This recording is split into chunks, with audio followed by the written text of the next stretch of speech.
mois après avoir renversé Ibrahim Boubacar Keïta, la junte militaire a démis de leurs fonctions le président et le Premier ministre de la transition, une prise de contrôle de l'exécutif condamné par la CEDEAO et l'Union africaine, des positions qui, à Bamako, n'inquiètent ni la population ni le nouvel homme fort.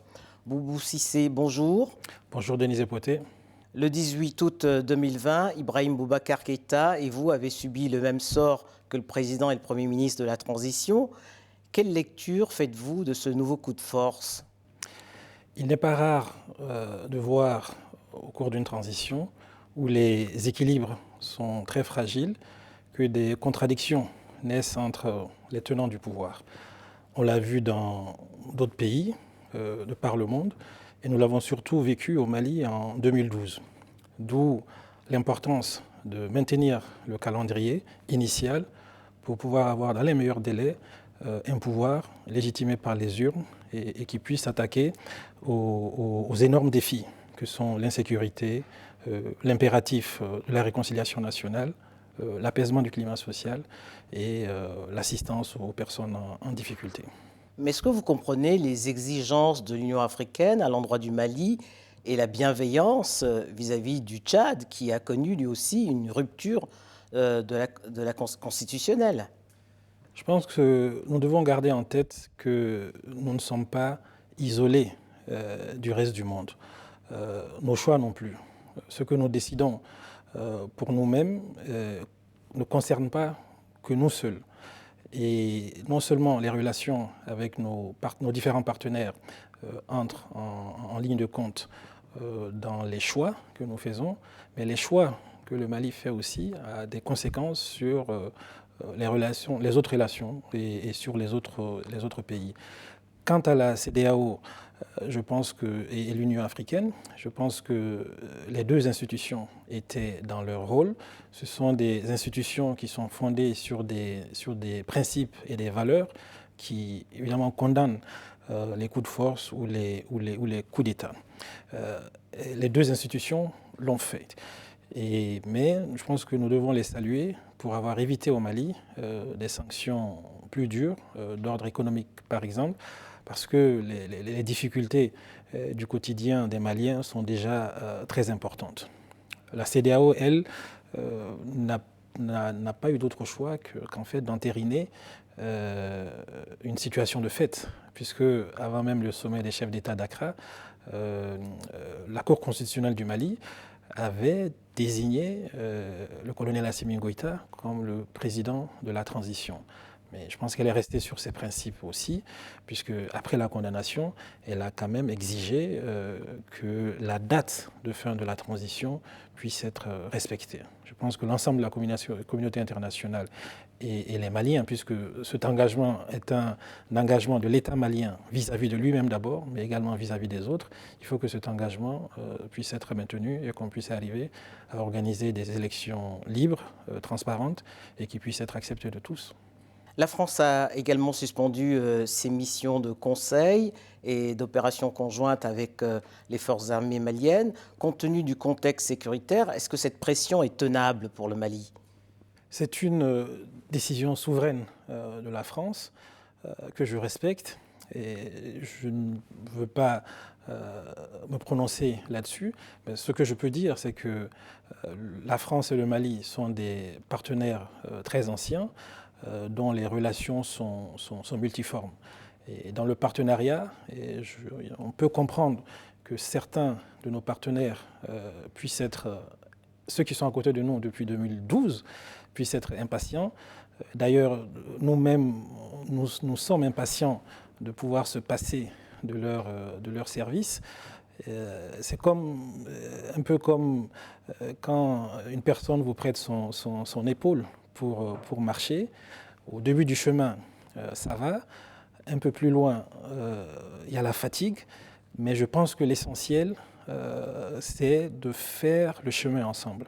Et aujourd'hui, le chemin entre le Mali et la France, entre le Mali et ses partenaires internationaux, je pense que le chemin, l'essentiel, c'est d'abord la lutte commune et implacable contre le terrorisme.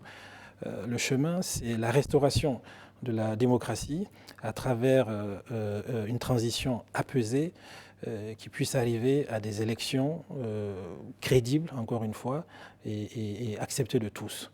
Maintenant, pour ma part, évidemment, chacun souhaite, de part et d'autre, que le Mali puisse passer dans un délai raisonnable de toute aide directe en matière militaire. Mais ce temps n'est pas encore venu.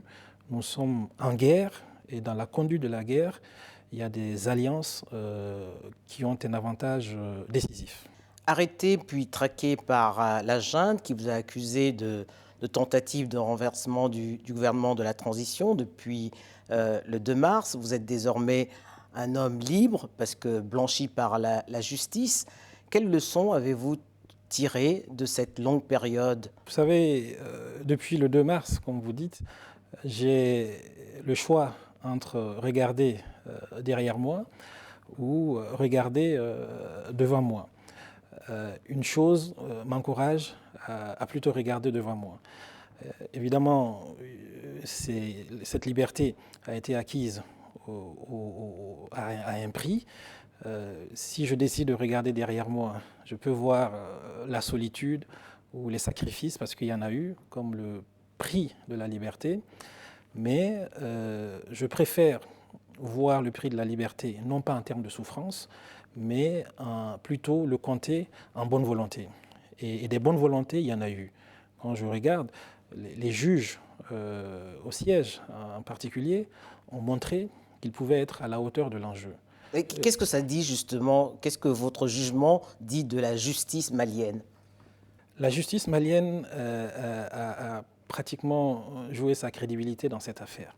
Mais je pense que du fait justement que des personnes, hommes de droit ou simples citoyens, se sont levés pour que la vérité soit dite dans le droit, je pense que la justice malienne s'en est sortie grandie.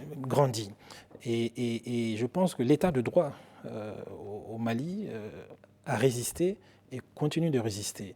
Et ça, cet état de droit, c'est un idéal et c'est une norme qui a encore tout son sens pour la plupart des Maliens. Et c'est ça la lueur d'espoir que moi je retiens. Et je pense que la stabilité, de façon générale, dans mon pays, au Mali, passera par la consolidation de cet état de droit. D'avril 2019 à août 2020, vous avez été le Premier ministre d'Ibrahim Boubacar Keïta, après avoir été son ministre des Finances. Durant les mois qui ont précédé le coup de force du 18 août, la situation politique et sociale était délétère au Mali. Avec le recul, comprenez-vous ce qui vous a été reproché? Je suis arrivé dans la crise en tant que Premier ministre et pour gérer une crise. C'était une crise intense, tant sur le plan social que politique, et cela dans un contexte sécuritaire qui était extrêmement préoccupant, puisque l'insécurité rongeait le Mali, tant au nord qu'au centre, et avec une division intercommunautaire qui, à chaque moment, risquait de tourner en guerre civile. Donc c'était un contexte assez complexe, mais je pense que nous avons quand même connu quelques succès. Je pense à l'accord politique de gouvernance. Pour la première fois dans l'histoire de notre pays, des forces politiques contraires acceptaient de se donner la main pour un projet commun de sauvetage du Mali. Ça ne s'était jamais vu avant. Et une partie de l'opposition a intégré le gouvernement de large ouverture que j'ai mis en place. Je pense, comme succès aussi, au dialogue national inclusif, qui a été quand même un moment d'union et de communion autour de valeurs communes et qui a donné des solutions à un certain nombre de maux que nous avions identifiés pour sortir le Mali de la crise. Évidemment, et tout cela n'a pas empêché le coup d'État du 18 août. Oui, le coup d'État s'explique par, je pense, une exaspération de la jeunesse malienne en particulier. Et cette exaspération est due au fait que peut-être nous n'avons pas su répondre suffisamment à un certain nombre d'attentes de la part de cette jeunesse, notamment les préoccupations liées à l'emploi. Nous n'avons pas nécessairement été au rendez-vous, mais pas nous seuls. Ce sont des choses qui durent depuis des décennies et des décennies. Il y a une exaspération qui était liée au fait qu'il y avait une perception d'impunité par rapport à la lutte contre la corruption. Et il y avait aussi des inégalités extrêmes qui se sont progressivement installées entre les différentes couches de la population. Mais selon vous, Boubou Cissé, est-ce qu'il faudra repasser par un dialogue national plus inclusif cette fois pour refonder le Mali, pour sortir de cette impasse dans laquelle il se trouve depuis 2012 ? Je pense que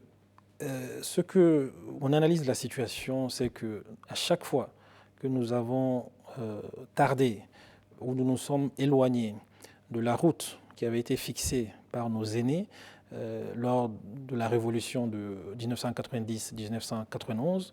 La fameuse conférence nationale. Nous nous sommes mis en danger. C'est une croyance, peut-être certains diront une superstition, mais c'est mon analyse de la situation et je pense que c'est ça qui nous a progressivement conduit au coup d'État d'août 2020 à travers les événements d'avril, de juin et de juillet. Maintenant, je pense que le projet du peuple malien, c'est la République sociale, c'est-à-dire concrètement donner à chaque Malien et à chaque Malienne l'opportunité de se réaliser en supprimant les empêchements. Je pense que tant que la société maintiendra les situations d'inégalité extrême qui existent, tant que la société maintiendra les injustices et les obstacles à l'accomplissement que nous avons vus et qui existent depuis un certain temps, chaque pouvoir qui sera mis en place courra le risque d'être renversé par la violence de la rue ou par un coup d'État. Et donc, il faut travailler pour aller vers cette république sociale et répondre à ces différentes attentes du peuple malien. Pour finir, Boubou Cissé, qu'avez-vous retenu de cette expérience politique que vous avez connue, à la fois comme ministre des Finances puis Premier ministre ? Je peux le dire, vous avez la quarantaine. Que comptez-vous faire aujourd'hui ? Ça a été une expérience extrêmement enrichissante pour moi. J'ai exercé des fonctions au plus haut niveau. D'abord, ministre de l'Industrie et des Mines, ministre de l'Économie et des Finances. Et le président Ibrahim Boubacar Keïta m'a fait confiance pour me nommer Premier ministre de la République du Mali. Expérience donc enrichissante où j'ai compris de façon approfondie, évidemment, les rouages de l'État. J'ai compris les enjeux sécuritaires et géopolitiques, non seulement du Mali, mais de la sous-région et du Sahel en particulier. J'ai appris à davantage affectionner le peuple du Mali et avoir un amour profond pour mon pays. Et aujourd'hui, je cherche à plutôt fédérer les personnes, rassembler les démocrates, les citoyens, pour qu'ensemble, on puisse aller à l'écoute des Maliens, échanger avec eux et définir un projet commun, fédérateur, que nous exécuterons pour sortir notre pays des difficultés dans lesquelles il se trouve en ce moment. Merci Boubou Cissé. Merci beaucoup.